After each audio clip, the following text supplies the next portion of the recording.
بسم اللہ الرحمن الرحیم۔ قال رسول اللہ صلی اللہ تعالی علیہ وسلم الدعاء مخ العبادہ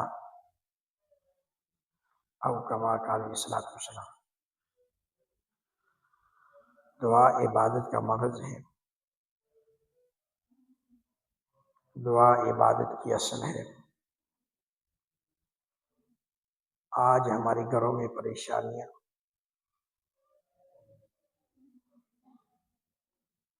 آج منات غزہ ہر انسان کے دل کے اندر موجود ہے۔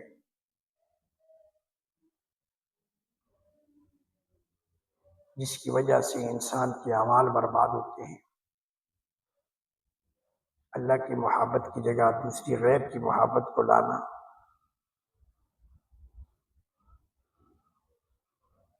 یہ چیزیں نہیں ہونی چاہیے، بلکہ ماں صرف اور صرف اللہ کی ذات کو سامنے رکھو۔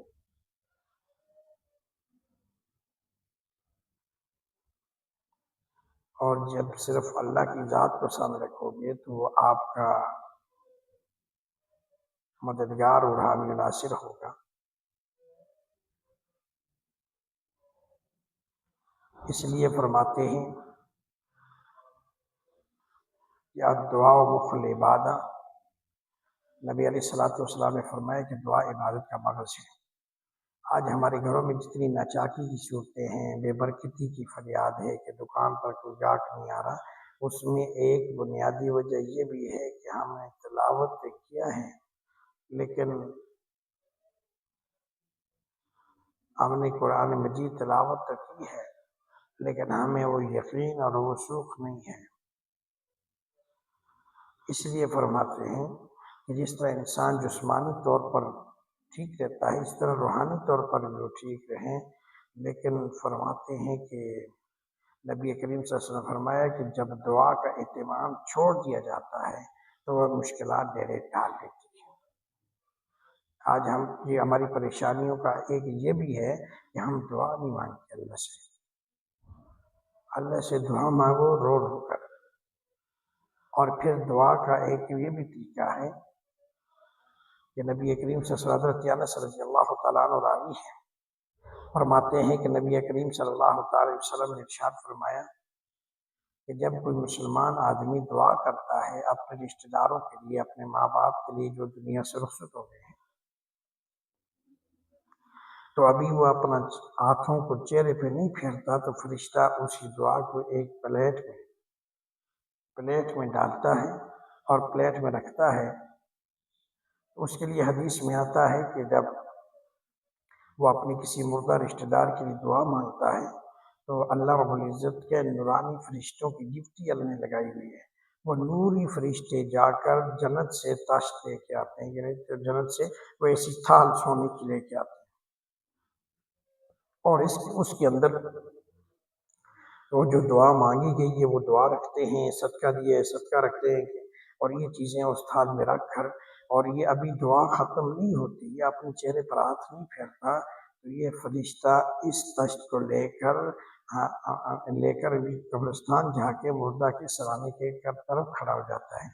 اور آواز دیتا ہے کہ کون ہے جو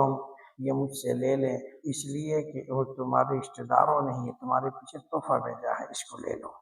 اس کو لے لو۔ اب کہیں قبرستان میں ہوں گے، وہ دیکھ رہے ہوں گے کہ اللہ رب العزت کو کیسا بڑا جذبہ اور کیسا بڑا تحفہ ملا ہے۔ اس لیے کہ اللہ کے نبی صلی اللہ علیہ وسلم فرماتے ہیں کہ وہ فرشتہ اس تھال کو لے کر اس کو لے کر تھال کو وہاں کھڑا ہوتا ہے سر کی طرف، اور اس سے کہتا ہے کہ یہ لے لو، اور یہ تمہارے رشتہ داروں نے تمہیں تحفہ بھیجا ہے، اور وہ تحفہ لیتا ہے اور پھر آگے تشہیر کرتا ہے، ارشاد کرتا ہے کہ آپ نے دیکھو میرے رشتہ داروں نے مجھے یہ دعائیں بھیجی ہیں اور میرے لیے یہ بھیجے ہیں، میرے لیے یہ چیز بھیجی ہے، مجھے تحفہ بھیجا ہے، تو وہ خوش ہوتے ہیں، اس کی روح خوش ہوگی، اور وہ باقی مردوں کو بھی دکھاتا پھرے گا کہ دیکھو میرے رشتہ داروں نے حق ادا کر دیا اور یہ مجھے انہوں نے بھیج دیا۔ تو اس سے پوچھا جائے گا کہ اب تجھے کوئی تکلیف فرمائے کہ کچھ بھی نہیں، اب مجھے آرام اور سکون ملے گا۔ اس کے بعد نبی علیہ السلام نے حضرت ابو ہریرہ رضی اللہ تعالیٰ عنہ سے کہا کہ یاد رکھو اللہ کے سامنے کس طرح دعا مانگو اپنے مردوں کے لیے، تاکہ تمہارے جو مرے ہوئے ہیں قبروں کے اندر پڑے ہوئے ہیں ان کا خیال کرنا، ان کی روح کو تر تازہ پہنچانا، اس کی روح کو خوش کرنا، یہ ہم مسلمانوں کا کام ہے۔ اس لیے اپنے رشتہ داروں کے لیے خوب دعا مانگو، اور اللہ رب العزت کا تخت اور تشت میں لے کر تمہاری دعا کو اس کو قبرستان پہنچائے گا اور تیرے درجے بلند کرے گا۔ اس لیے اللہ رب العزت ہم سب کو عمل کی توفیق دے۔